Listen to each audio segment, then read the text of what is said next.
aesthetic of emotional rule adjustment to an aesthetic of pure conduit esthétique. The conduit esthétique is capable of inhibiting the formation of emotions and to observe objects so that the pleasant inner condition known as ästhetisches Wohlgefallen is attained. Schaefer 2001. This inner condition is autotelique, i.e., its purpose lies within itself, and it attempts to maintain itself as long as possible. According to the thesis put forward, a culture only exists as long as its vertical MSC constructs are passed on from generation to generation. And vertical MSC constructs involve exclusively in the medium of maximized stress emotion.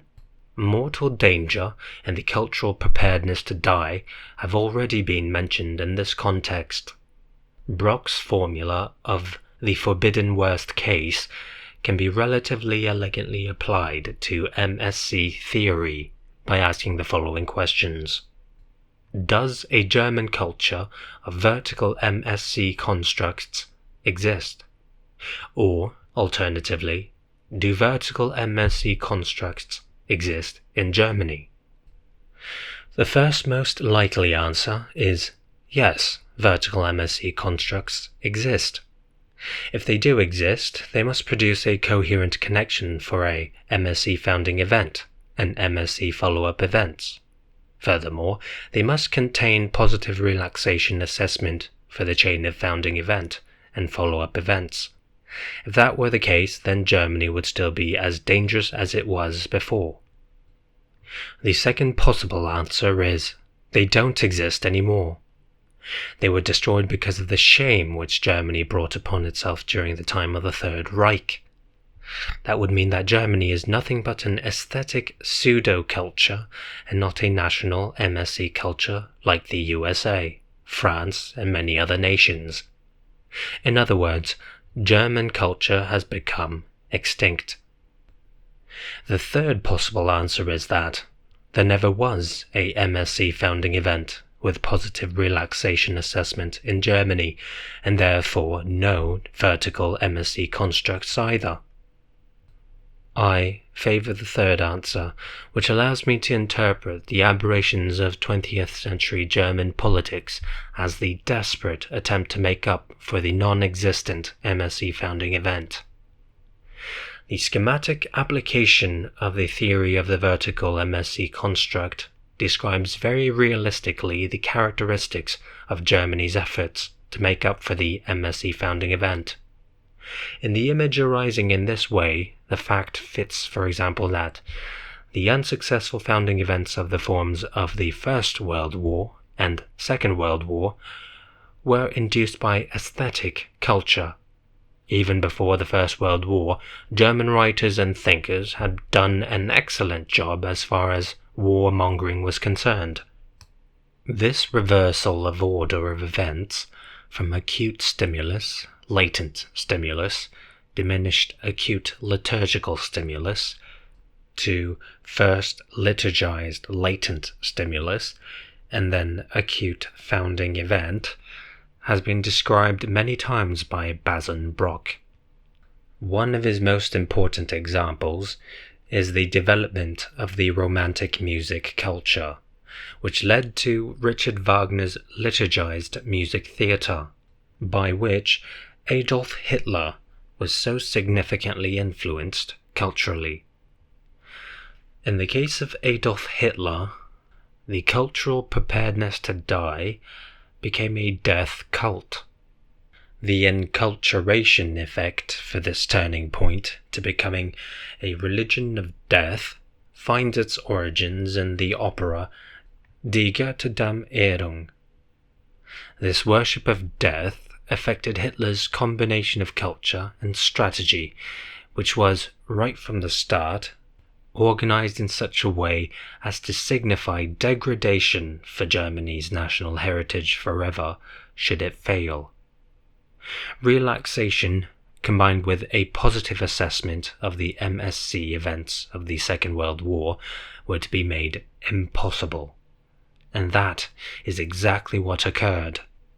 The disgrace of the genocide on the Jews rendered the formation of any vertical MSC constructs impossible. This reversal of events, in which the aesthetic visual objects of a culture release an MSC formative dynamic, throws a new light on the theory of the vertical construct.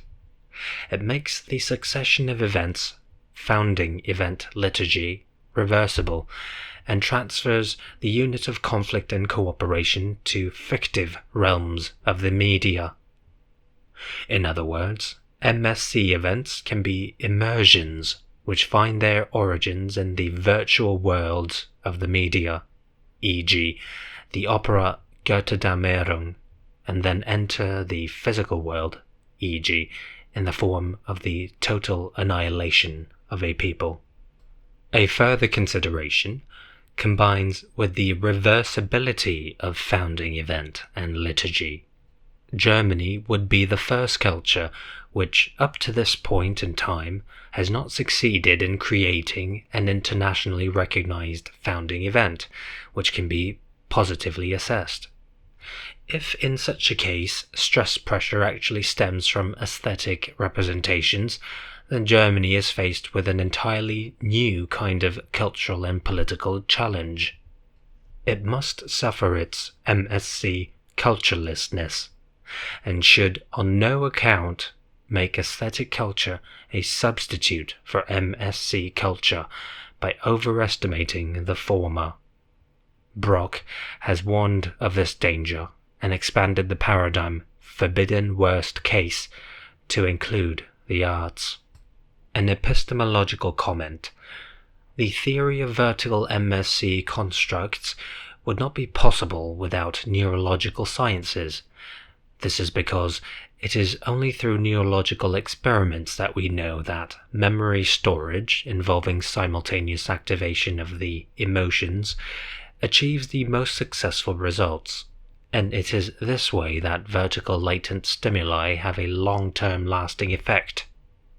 It is on them that the stability of cultures depends.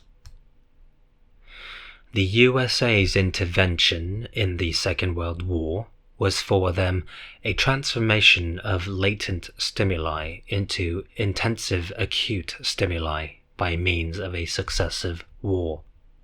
The assessment and relaxation which followed brought the USA a cultural coherence and a geostrategic control of the situation on a scale which had never existed before.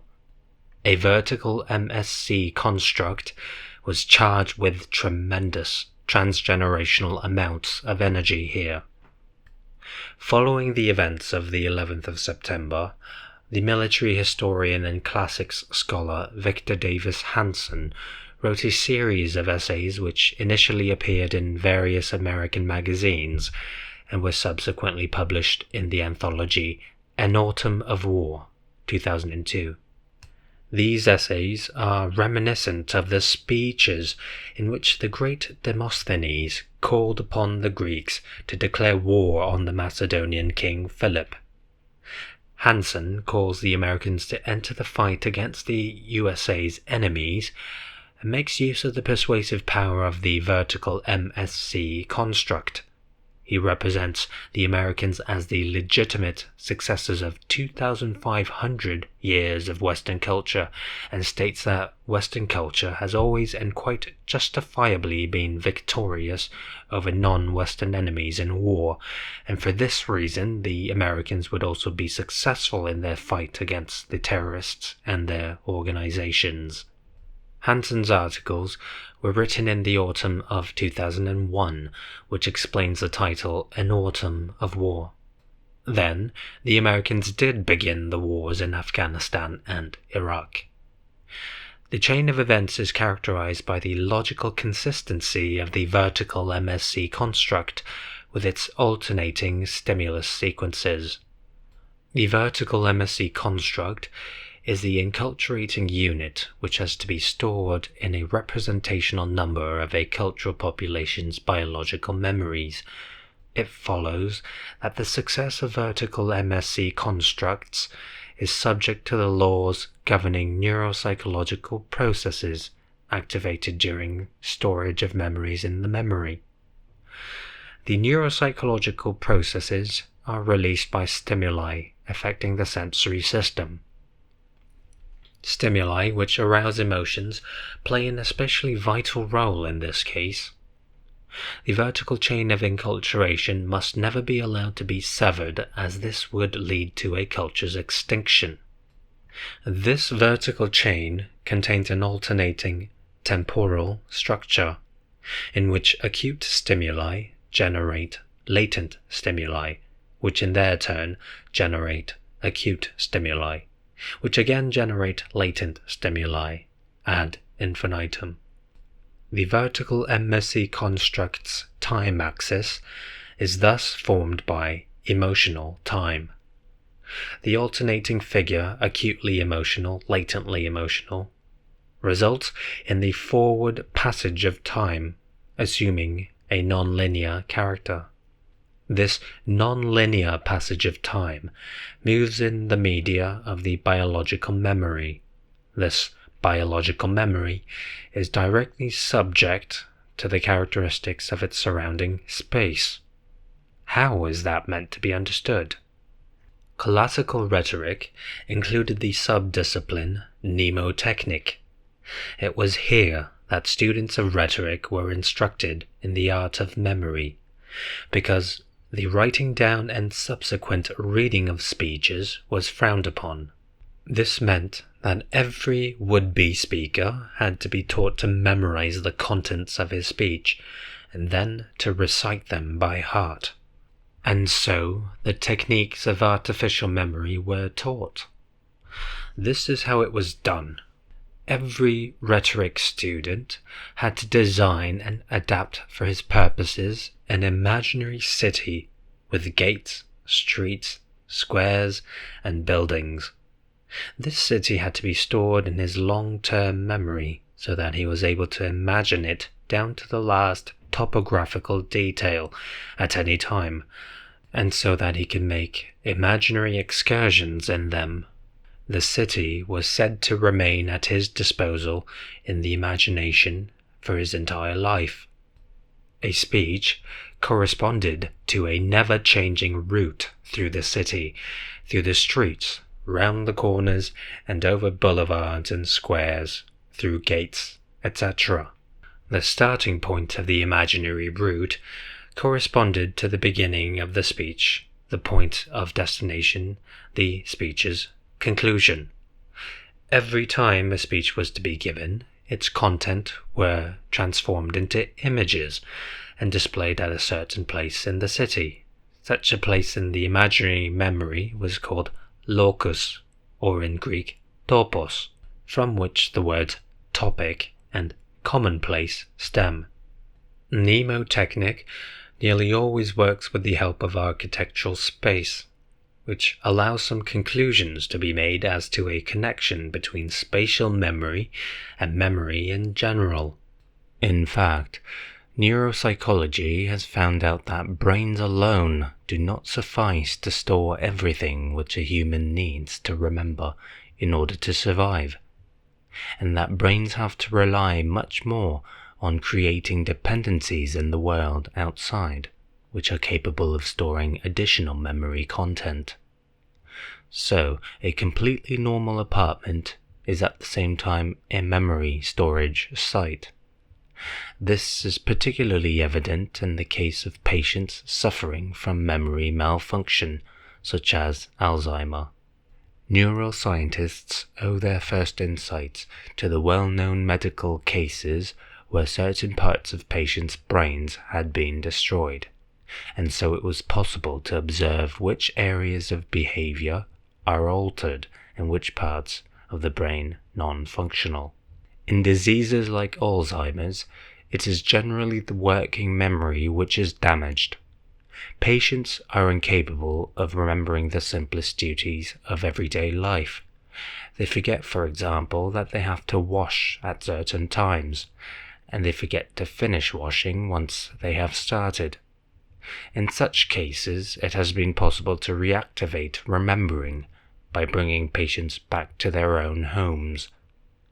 If they then went from the living room, along the hall, and to what had been the bathroom, they remembered that they had to wash, and to finish washing once they had started. The transgenerational memory of cultures works with spatially external storage sites of the vertical MSC constructs. We can talk of a locating of the latent stimuli in this context. Western culture speakers communicated via the vertical lines which led from the founding events to their respective presents. In their minds, and thus in their speeches, they had a city which was structurally similar to the one which surrounded them. The imaginary city in the mind of the speaker is a memory tool. The physical city surrounding the speaker is also a memory tool. The Western city's characteristic topographical structures resulted from the need to protect its people. That leads us back to the MSC principle. Cities were constructed as fortifications. Right up until the widespread use of artillery, the city walls and city gates were an indispensable means of defense. As soon as the need for protection begins to predominate when settlements are being built, gate communities begin to arise. This applies to antiquity, the Middle Ages, and early modern times, and today's luxury ghettos in USA and Asia with all their security precautions.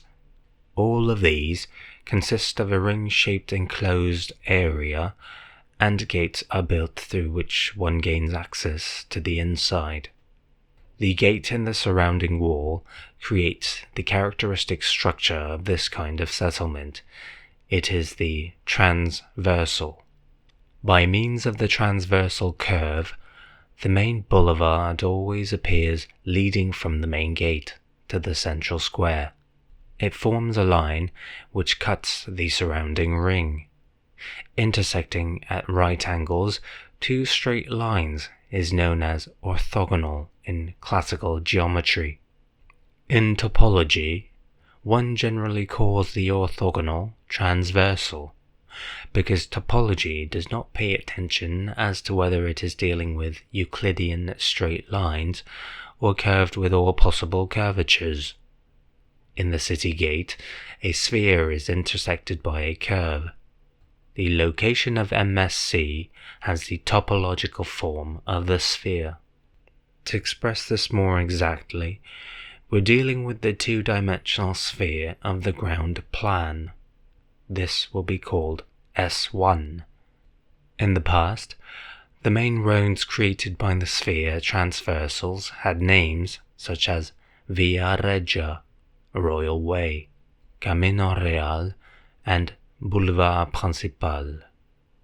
They were always important routes for the city's traffic, but in addition they always had a symbolic meaning, because it was here that the parades took place. Victory parades after successful wars, conquering armies parading, memorial parades on national holidays on which founding events were again recalled, and religious processions. These boulevards link gates to squares, and the squares to other squares. It is in the squares that we find the monuments, in Latin monumentare dignarum, i.e. monuments for dignified matters, and by dignified matters are meant the founding events and subsequent events. In these prominent roads and squares were to be found the most important public buildings, for example, temples, churches, law courts, government buildings, triumph arches, and theatres. The facades of these buildings were decorated with monumental inscriptions, reliefs, statues, and groups of statues. They represented unmistakably and conspicuously the references to the founding event. It becomes clear that not only are imaginary topographies spatial units for the memory, but that physical urban topographies are likewise spatial units for the memory. The founding events, with their strong emotional stimuli, if they didn't contain strong emotional stimuli, they wouldn't be founding events and would have had no effect on the collective memory, are not only stored in the biological memory of successive generations, but also stored in external memory sites in the form of urban, i.e. topographic spatial units, and take the form of physical places of memory. These real places are topoi in physical space. They outlive the line of generations, and new individuals of subsequent generations encounter them in the world that surrounds them, as if they had been there for all time. The vertical MSC construct consists of alternating series of acute and latent stimuli. It stores its latent stimuli in public places, and is capable of reactivating these latent stimuli by means of liturgies. Whereas the public spaces are locations of the vertical MSC construct, the liturgies function by using temporal structures such as calendar dates, times of the day, and musical rhythms which help to synchronize body movement and coordinate entire populations. In this way, the vertical MSC construct not only creates a locational, but also a swarming effect, and then combines them with each other. Examples are the military parades on national holidays. The parades on the 14th of July on the Champs-Élysées in Paris takes place on a magnificent transversal. The troops' steps are synchronized by means of march music.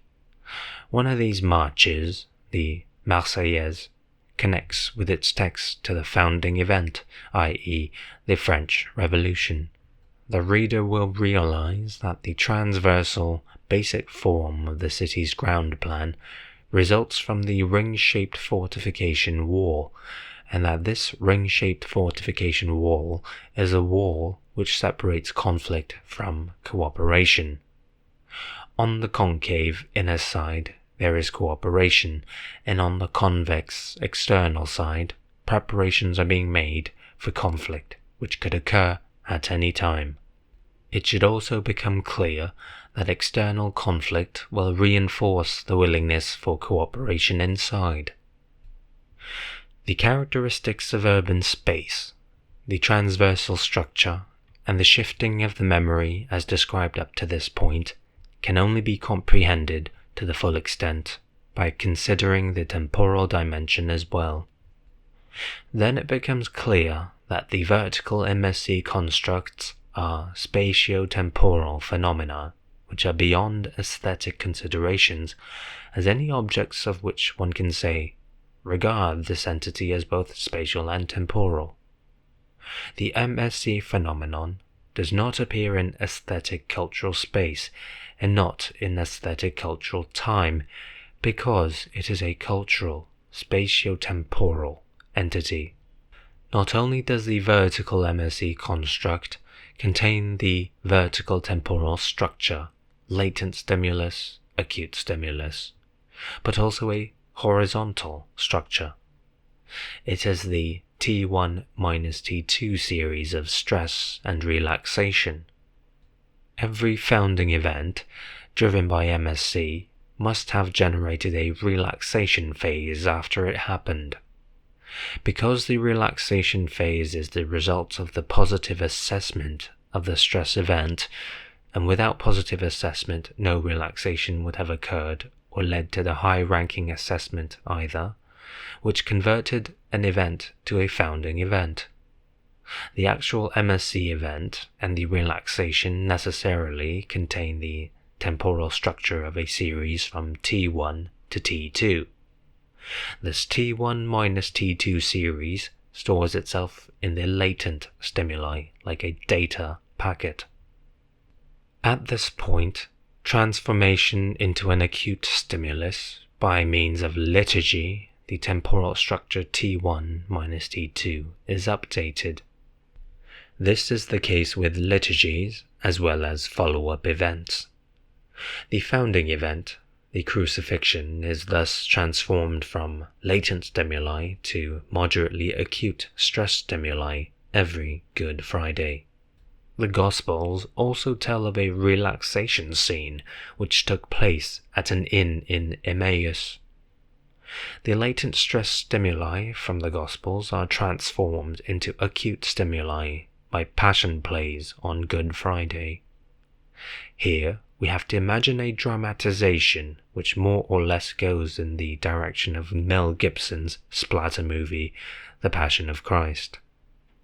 The empathy of the stimuli radiating from a passion play was reinforced by fasting, which was expected of people throughout Lent, and especially on Good Friday. On Easter Sunday, the Easter plays were performed showing the discovery of the empty tomb. The scene in the inn at Emmaus, with the charismatic gesture of Jesus breaking bread and thus revealing himself to the disciples, was especially popular in performances on the second day of Easter. Being in an inn, the disciples had already imbibed somewhat, and as sozzled clowns applied some comic relief for the spectators, suddenly the supposed unknown drinking mate reveals himself as Christ, and the disciples sober up immediately, but Christ disappears before their eyes. The liturgical series T1 minus T2 of the theatrical presentation contains the reinforcing effects which make comic entertainment on stage so successful when it follows MSC theatre. The same liturgical law functioned in Greek theatrical practice, where the comedies or satire were always performed after the tragedies. It is no different in the case of the liturgies associated with national memorial parades. In the morning, the military parades take place, and the commemorative speeches are given for the 14th of July, and in the evening, people dance in the streets and on the squares. If, however, it comes to a real MSC follow-up event, i.e. a war, then the law of forced relaxation applies. Without positive assessment, no relaxation. And without positive assessment plus relaxation, no chance of survival for the vertical MSC construct. And without survival of the vertical MSC construct, no chance of survival for the culture. The characteristics of cultural space, described as memory space, and transversely structured physical space, can only be understood if cultural space and cultural time are considered simultaneously. This is because the vertical MSC construct is a culturally spatio-temporal structure. That sounds a bit like a metaphor of the general theory of relativity, and I can't help but feel nervous about the fact that metaphors may be used to illustrate theories more clearly, but that the theories themselves may never be allowed to be metaphors of other theories. That means a cultural spatio-temporal theory in which space and time share the same characteristics exclusively may only be considered on the condition it is not a metaphor of the general theory of relativity. The identity of conflict and cooperation is the non-perceivable characteristic of cultural space-time. This cultural space-time, in which conflict and cooperation are one and the same, is divided into the separate zones of conflict and cooperation by the vertical MSC construct. It is only in this way, and then only singly, that events associated with conflict and events associated with cooperation can be perceived at all. The amount of stress of the MSC effect refers to the conflict, the amount of relaxation to the cooperation. Stress and relaxation are coupled onto each other as a temporal sequence. Stress and relaxation generate emotional rule adjustment. In the tradition of Western culture, it bears the same decorum.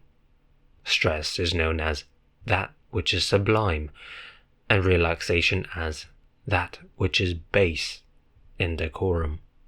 Stress conflict and relaxation cooperation are transferred by means of the spherical fortification in spatial form. Stress conflict is the term for exterior-external, and relaxation cooperation is the term for interior-internal. Finally, as the last characteristic of cultural space-time, MSC constructs vertical structure fits into the complete picture. The latent stimulus is transferred during the cooperative phase, for it is here in this phase that the didactic systems and the vertical enculturation systems work. The acute stimuli, on the other hand, produce stress phases either in the moderate form of the liturgy or in the intense form of an MSC follow-up event. The characteristic, which only becomes evident when space-time is observed as well, and which does not appear in normal cultural aesthetics, is the identity of conflict and cooperation. It is separated by the vertical MSC construct into the two cultural objects of perception: conflict as a temporal event in space, and cooperation as a temporal event in space. The separation of cultural space-time into space and time corresponds to the separation of the unit conflict and cooperation into conflict and cooperation. This separation is achieved by the vertical MSC construct. It generates the cultural space and the cultural time, and only separate conflict events and cooperation events in space at definite times are perceived. Accordingly, techniques and rules are developed separately, which are supposed to enable conflict events and cooperation events to be influenced favorably. The question therefore arises whether cultural techniques which regard conflict and cooperation as a functional unit could lead to greater successes. I will summarize. MSC generates emotional rule adjustment. The emotional rule adjustment contains the temporal structure stress equals T1, relaxation equals T2. This temporal structure is to be called emotional time. The emotional rule adjustment generates transversal space with the separating partition stress conflict equals external and relaxation cooperation equals internal. The transversal space is to be called emotional space. T1, T2, and external-internal are an emotional time-space structure. This time-space structure contains a fast-moving horizontal and a slow-moving vertical timescale. The slow-moving timescale is formed from the transgenerational chain of stimuli, acute, latent, acute, latent. Every MSC event accelerates transgenerational time by shortening the generational cycles. These shortened generational cycles coincide with the reinforced acute phases in the chain of stimuli, acute, latent. Acute means triggering of strong emotions, and thus strong memories, which at the same time creates a direct connection with emotional space-time.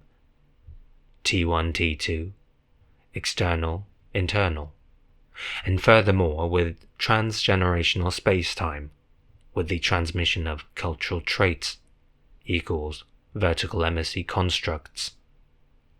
The transgenerational space-time is called enculturational dynamics. This contains transgenerational physical topographies serving as depots for memory. By using the term space-time, we point out admonitorily that our intention is only to describe a partially conceivable object. This is because our perceptions only recognize an object in a space subject to the conditions of time. Furthermore, we ourselves are objects in a space subject to the conditions of time. The separation of space-time takes place within our own bodies, and it might well be the case that the cognitive mysteries associated with space and time have a lot to do with the organization of stress and emotion. If I then refer the term space-time to the vertical MSC construct, I wish to express that this vertical MSC construct, with its cooperation, which is conflict as well, is as inconceivable and yet as real as the space-time with its curvatures, which is gravitation as well. What is inconceivable is that conflict and cooperation is a single spatiotemporal object. Spatiotemporal object, no metaphor, that is individually perceived at times t1 and t2, and in the transversal spaces, internal-external, when separated into conflict and cooperation. The need for protection generates the transversal space under the functional condition of historical and contemporary gated communities. Our modern cities, however, are open and are to stay open. This was not a problem as long as the inhabitants of and visitors to these cities claimed no need for protection.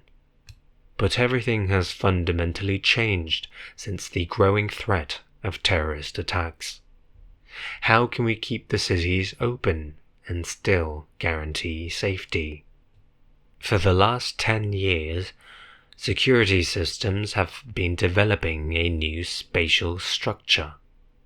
Its most important trait is pervasiveness. It does not cut space transversally, but suffuses it. It suffuses space with the aid of ubiquitous relay stations, which are all connected together by transmitters and receivers, and is aptly termed ubicomp, or ubiquitous computing. Computers everywhere are spanning physical space with a secondary space called the cybersphere. Immersions is the name given to passages leading from one space to the other. The way pervasiveness functions has already become clear if we consider SMS culture at the beginning of the 21st century. Let us imagine the following scene. People are leaving a cinema or theatre.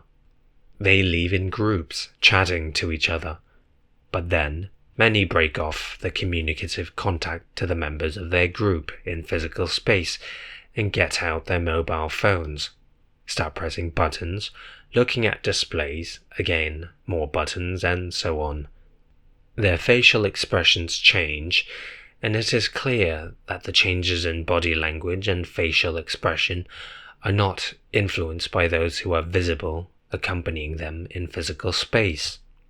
They are reading messages originating from people who are quite possibly far away, and they answer these messages without further delay. This form of communicational behavior is called texting, and is resulting in the continual increase in the size of the group with which an individual is able to be in contact at any one time. Individuals no longer live in the communities which come together in physical space.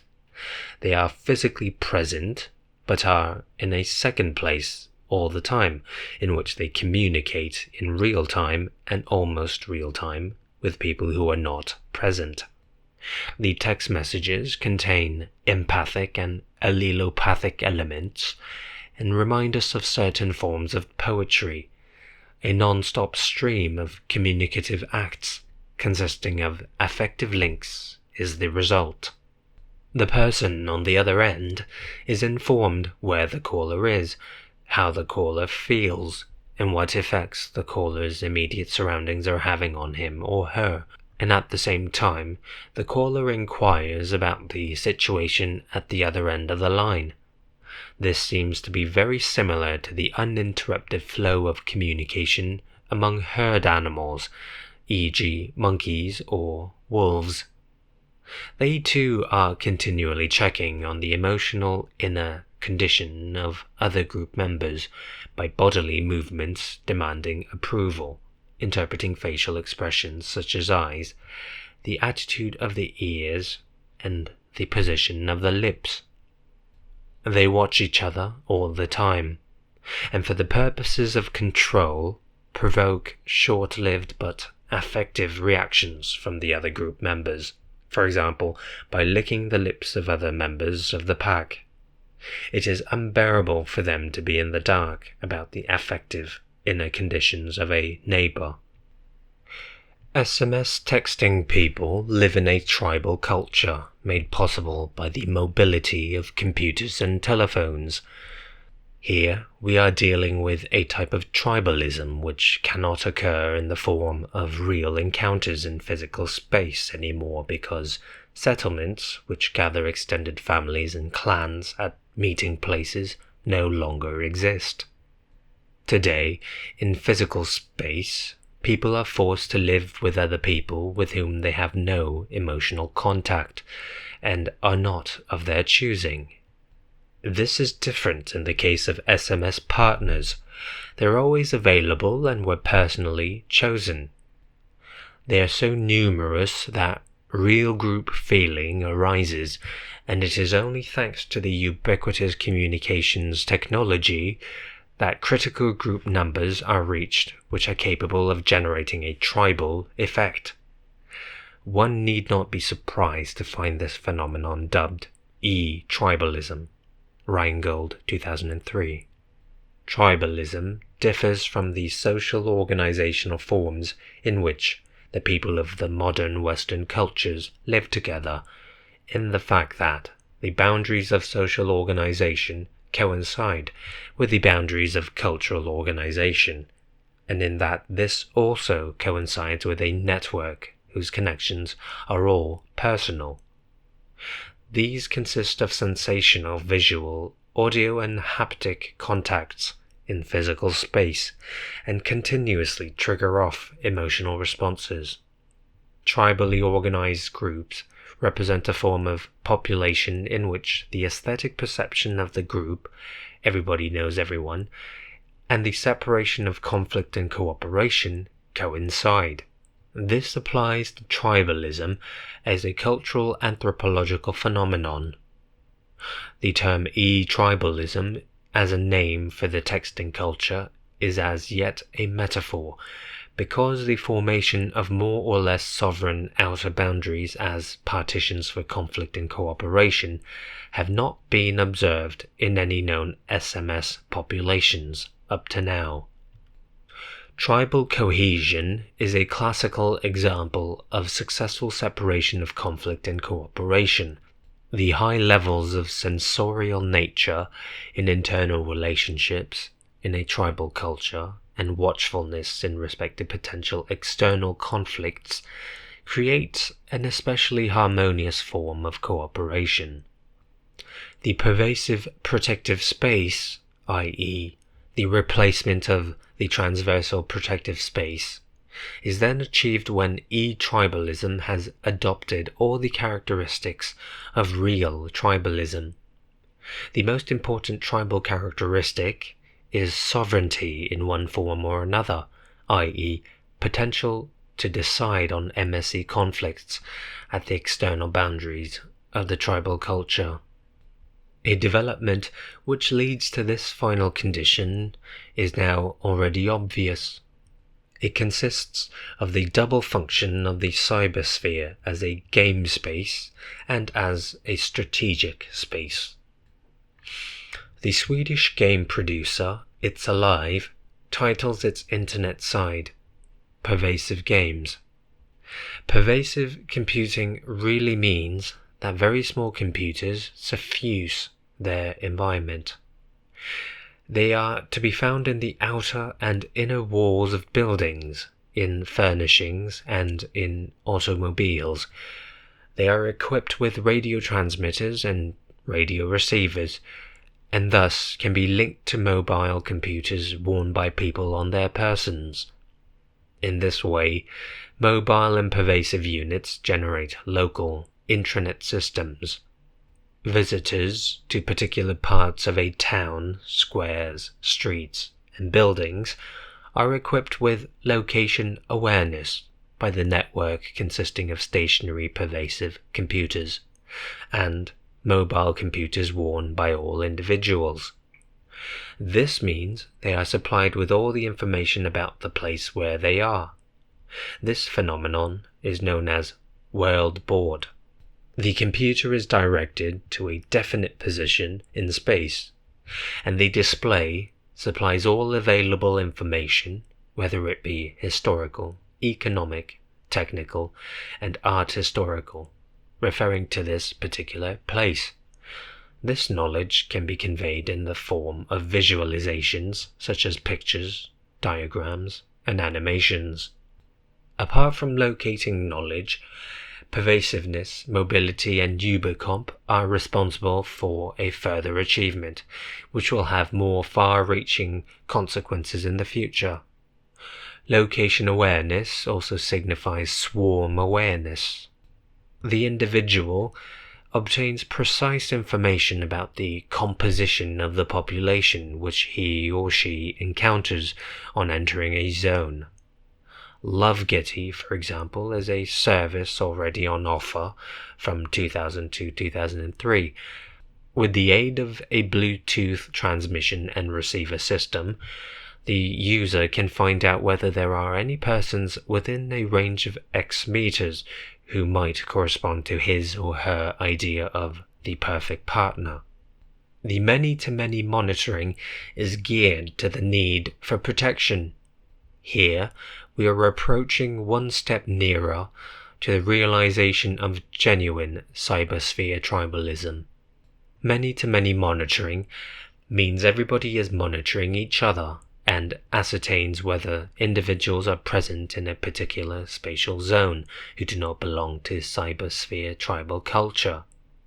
Computers which are integrated into clothing are called wearable. We start imagining every individual wearing a device on his body functioning as a computer, telephone, internet access, credit card, identification card, cordless connector technology, location and navigation device, medical recorder, and games console. Then it goes without saying that in this wearable unit, information will be stored as to payment behavior, travel, misplacements, daily schedules, preferences, reading habits, quirks, upstandingness, prior convictions, and even state of health. In a culture which defends the values of data protection and privacy, this information must not be allowed to be passed on, either to other curious individuals, or to suppliers of services or consumer goods, or to employers or the state. Radical many-to-many monitoring would mean that this, very up till now private and protected information, would be revealed voluntarily, not to everyone but rather to individuals belonging to a previously defined cultural population. By defining this population, the critical point of divergence of cooperation and conflict is created yet again. Passing on of intimate information is in this case the basis of the cooperation, which is to direct the conflict outwards. The individual only gives his personal data to a population which consists of similar data as to their personalities. As the individual feels secure within a reputable group, and the individual feels comfortable in groups of individuals with similar cultural practices. Last but not least, individuals can earn the respect of other members by achievements in games. Winning respect is an important cultural function, and all kinds of competitions play an essential role.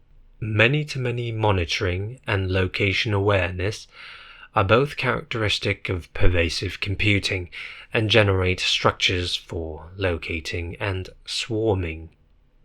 The individuals recognize the swarms which are located at particular places in advance and can decide whether they belong to the local swarm and thus be safe, or whether they are individuals whose membership to a known swarm cannot be identified in a place where physical contact is possible. It can be predicted that the readiness to reveal personal data to such an extent in order to generate protection and security requires absolute trust in the other members. In other words, such radical surrender of privacy and discretion is only imaginable when there are equally pervasive dangers or threats. Only under the influence of pervasive stressors do pervasive protective spaces arise. Examples of pervasive stressors are terrorist organizations. Terrorists generate the pervasive MSC, the pervasive Maximal stress cooperation. The key word swarm has already been used. The swarming phenomenon plays an especially important role in connection with mobile and pervasive computers. The term swarm has also arrived in the language of military doctrines. Terrorists use, for example, swarming tactics. The swarming phenomenon was firstly studied in the field of sociobiology. The social structures of insects, birds, fishes, and mammals have been understandably the subject of sociobiological studies. One of the many questions which has arisen is whether social forms of behavior are inherent, i.e., passed on phylogenetically, or acquired, and thus the result of ontogenetic learning. There are many words to describe the structure of animal groups, and the variety of the words points to very different organizational structures in the various species. Flying insects are in swarms, birds in flocks, bees, colonies, packs of dogs or wolves, shoals of fish, and schools of whales. A group of partridges is called a covey, and a group of songbirds, screeching and fluttering in an attempt to scare away a bird of prey, is called mobbing. There have been many successful studies on the systems of rules which describe the coordinated movements of animal populations. Much investigation has been made into the coordination and maneuverability of flocks of birds. Flocks' ability to maneuver obstacles as one without losing their orientation, despite there not being any command hierarchy, has always fascinated researchers. Since spring of 2003, a new form of group organization has been observed in humans. It is called a flash mob, and is the most short-lived form of human culture known at present. Here is an example of how a flash mob is organized. You read on the internet the message on the 7th of May 2004 at 4:43 p.m. Zurich, Paradeplatz, glove on right hand, point with right index finger at the sky, 10 minutes or less. Then, people who have never seen each other before in their entire lives go at the appointed time to the appointed place and do what they have read on the internet, and then disappear from whence they came. And that is the most important thing. They just disappear. They don't meet up after the event. I read somewhere the poetic sentence, "The best thing about a flash mob is the abruptness of its dispersal." For 9 whole minutes, the culture with the distinguishing trait all those on 7:05:04 at 4:43 on Paradeplatz, pointing at the sky with a gloved right hand, existed. The flash mob's most important structural trait is the phenomenon of immersion, and this phenomenon of immersion is also the organizational principle of not only terrorist but also military swarming tactics. By immersion is meant immersion in another space. Flash mobs and military swarm formations first assemble in the cybersphere and don't appear in physical space until the moment of the action. Immersion is at the same time the swarm's materialization. The cybersphere is a space pervasively covering physical space. Stressors and protective tribalism organize in the cybersphere. Attacks and defense don't occur until the moment of immersion. The cybersphere is both a games arena and strategic space. The term strategic space refers to areas of space in which win or loss of terrain can have a decisive influence on the outcome of a war. Before the existence of the cybersphere, there were 4 strategic spaces. There was firstly the land, where infantry battles were fought, and the surface of the sea, for maneuvering warring fleets. In the 20th century, to these were added the air and under the sea, through the invention of the aeroplane and the submarine, respectively. In the 21st century, the cybersphere will become the most decisive strategic space of all. This is because the cybersphere contains the control of military intelligence, and in the age of intelligent GPS weapons, clarification as to friend or foe is synonymous with contact with the enemy, and contact with the enemy means elimination of the enemy. The cybersphere's most important structural trait is the phenomenon of immersion, because immersive is contact with an intelligent weapon using autopilot. It materializes out of the cybersphere exactly like a flash mob materializes out of the internet. Please note, though, that the individual exists before and after in the case of the flash mob, but a certain flash mob's culture only exists for the well-known 10 minutes or less. Mobile computers, combined with cordless transmitters and receiver units, will be the game consoles of the future. Pervasive Games is a title emblazoned resplendently on the website of the game producer It's Alive. The first successful pervasive game is called Boss Fight. Here again, immersion phases assume the most important game functions. People who move like you and me in physical space are understood in the cybersphere as friend or foe. All one has to do is to spy them out on the cybersphere via GPS, and then an immersion step takes place in physical space, because it is here that one must approach the physical embodiments of the cyber characters, and not until one is within shooting range to the physical bearer of the cyber character foe does the re-immersion into the cybersphere occur, because it is then that contact can be made with the cyber foe using a cyber weapon. Online computer games of the type Counter-Strike have produced the immersive MSC. This functions in the following way. Gamers sit at their computer displays and fight battles at locations in virtual reality against other online players who they don't know. In the cybersphere's virtual reality, they and their enemies appear as animated characters, often called avatars. While the gamers at home may well be physical weaklings, the avatars always appear as formidable, broad-shouldered, frightening warriors who are armed to the teeth. During these avatar battles, alliances are formed.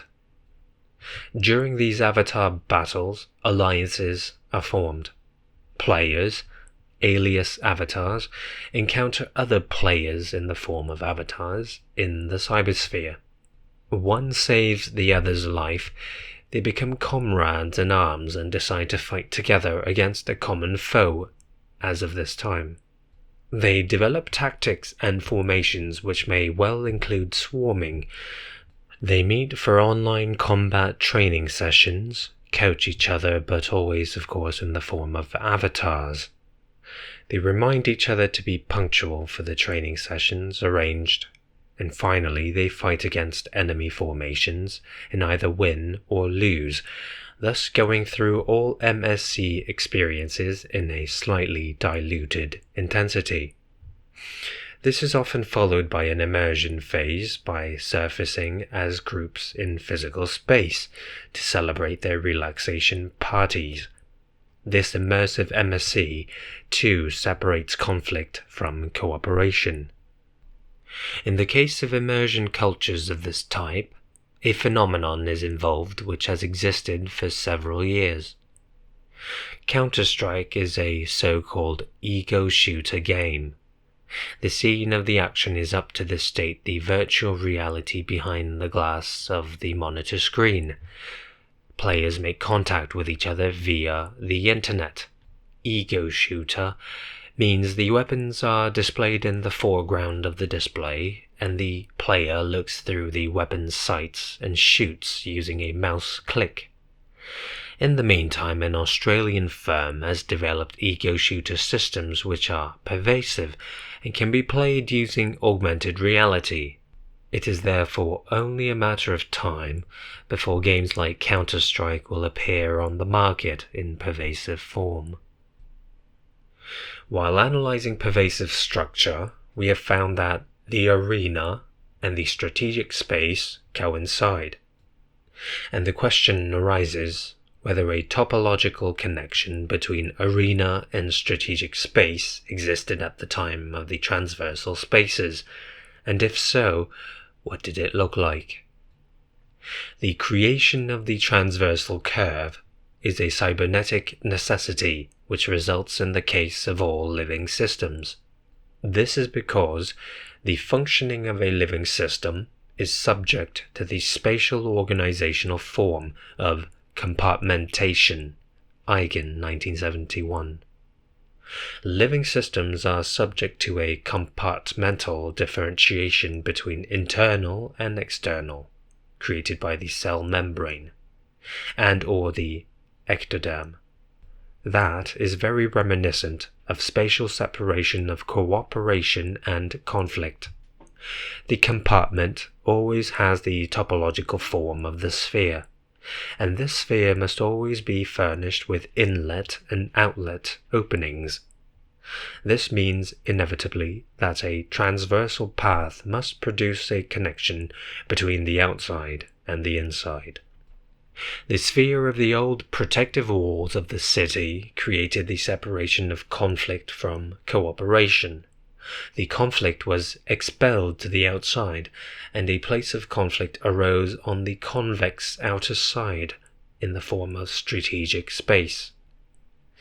Peter Sloterdijk has analyzed the sphere as a cybernetic organization, as an artifact, as an idea, as a mathematical symbol, as a morphogenetic principle, and as a natural object. The result was a 3-volume phenomenology on the sphere containing an entirely new philosophical system, spherology. This system demonstrates its descriptive competence in many ways, among others by showing the arena's dependence on spherical strategic spaces. In the volume Zwaren zwei Globen, Sloterdijk describes interlocking complexes involving Roman city walls and gladiatorial arenas, 1999. When thinking of arena, one should imagine buildings like the Colosseum. A second sphere is situated within the inner space of this spherical city. It is the game's arena. The observer's gaze at the city's spherical outer limits is directed in a convex direction to the strategic events occurring in the entire open space outside the city walls. The observer's gaze in the arena is directed in a concave direction to the enclosed space of the disc-shaped arena itself by the spherical outer walls of the Colosseum. It is here that the players, imprisoned in the arena, do combat, forced under the oath to fight to the death. The audience experiences the authentic death of the loser. Gladiatorial combat is the presentation of a variation on cultural preparedness to die. Sloterdijk points out that in this kind of spectacle, the forces of selection immediately become evident to the masses. They become visible by accelerating the succession of intervals lying between survival and death. This is because this rhythm is neither predetermined by the relative slowness of normal dying, nor accelerated by dying in wars. It is much more determined by the much faster chain of events of the calendar for spectacles and the city's inhabitants' demand for entertainment. The spectators, according to Sloterdijk, experience as if in time-lapse the mercilessness of selection, in which, in each brief succession of events, one combatant survives and one combatant is killed. Furthermore, they see that it is always the better one who survives. That is the brutal message of selection. At the same time, it is the message of the dramatics of the Roman games. It is the emperor or his governor who decides whether a defeated, but as yet not slain combatant has fought in the spirit of Roman virtues, and thus deserves clementia, or whether he deserves death. The difference between life and death is delineated as a temporal structure by accelerating the periods of time between the fights with fatal end. According to Sloterdijk, the difference between life and death appears merely as a respite. The Derridaik difference is presented in a philosophy seminar for the masses. Between life and death is but a short respite. That is selection, and at the same time time-honored Roman virtues, i.e. prisca virtus Romana. A visit to the games with the fatal results was largely responsible for the enculturation of Roman citizens. Sloterdijk suspects that this cultural trait, successfully transferred until the 5th century, contributed greatly to the stability of Roman culture. In this context, he also speaks of an inevitable self-intoxication which a culture accepts in the interest of its own inner balance. It cannot be denied that the phase in which Western culture achieved its geographical dimensions for the first time was impregnated with a brutal form of the games which was never repeated to this radical extent during later developments. For this reason, gladiatorial combat can be considered as the first catalyst for all subsequent developments involving the relationship between games and culture. Is the gladiatorial game a vertical MSC construct with its transgenerational dynamics of latent and acute stimuli? No, because gladiatorial combat generates with every new spectacle new acute stimuli of the highest intensity, without having to rely on the transformation of latent stimuli into acute stimuli again. Gladiatorial games form a liturgical chain of iteration of real MSC events. Culture is repeatedly founded iteratively. The events contain a dramaturgic message, transfer of Roman virtues. Furthermore, they contain stress in the form of fatal consequences, and thus fulfill the condition M. They also contain many forms of cooperation, such as arrangements made by the organizers and the revoking of the individual freedom to decide on fight or flight. In war, the officer in command decides on fight or flight. In gladiatorial combat, it is the slave keepers and the emperor and his thumb, whether it be raised or lowered, who decide. It is a fact that the gain in vertical stability and the cultural success resulting from this form of enculturation can only have obtained their power from the brutal confrontation with the reality of selection being lumped together with official doctrines of virtue. It is the hardcore spectacle of selection which has clearly influenced cultural evolution favorably here. We can only but assume that this was a favorable influence, since the success of the games with the masses, and their vertical successes over many generations, coincided with the geostrategic success of Roman culture. In gladiatorial games, verticality itself is represented as every death is a vertical event. This authentic verticality is made visible in the arena and is perceived directly. Here we are not dealing with the concealed verticality of the MSC construct, whose lack in vividness I have compared to the difficulties of imagining the bending of space-time. The gladiatorial games represent the first crisis in the development of war and entertainment in Western culture. This crisis quite clearly had a decisive influence on the stability and extent of expansion of empire-like cultures. Ludic culture's first consolidating phase is described succinctly using a spherological approach. The strategic space is situated on the outside of a large sphere. This space is conflict space. The large sphere's inner space is the non-strategic space of cooperation. Within this space of cooperation, inside the large sphere is a smaller sphere, and inside the smaller sphere is the conflict space from outside, as an exception of the space of cooperation. Gladiatorial combat is a state of emergency presented as the normal state of affairs of entertainment. Like Badiou, we can apply the ideas of set theory to the smaller inner sphere by saying it is contained in the larger sphere, and yet it is not an element thereof. Badiou, 1988. This is because the elements of the inner space of a city cooperate, but what is happening within the sphere of the Colosseum is conflict.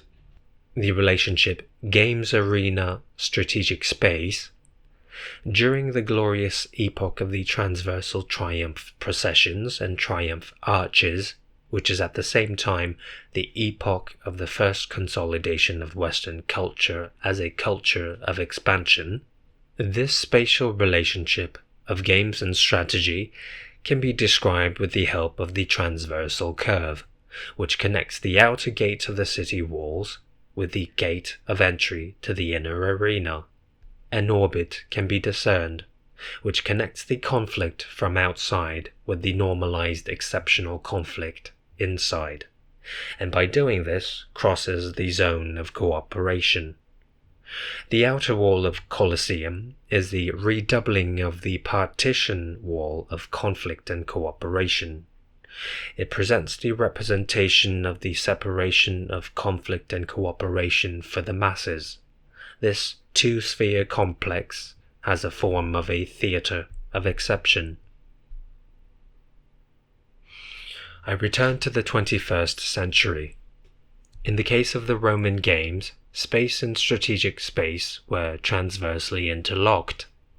In the 21st century, game space and strategic space are pervasively permeated.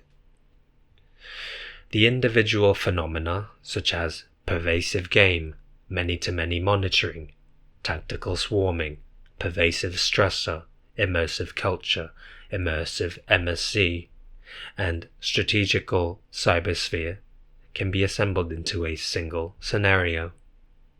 The result is the vision of pervasive war and the pervasive MSC experience.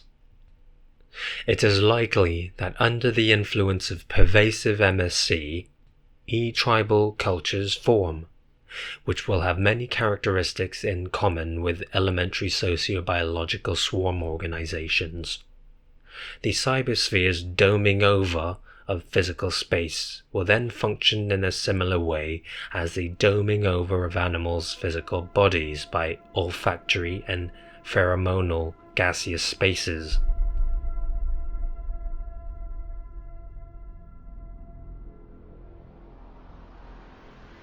End of Heiner Mühlmann's MSC, Driving Force of Cultures.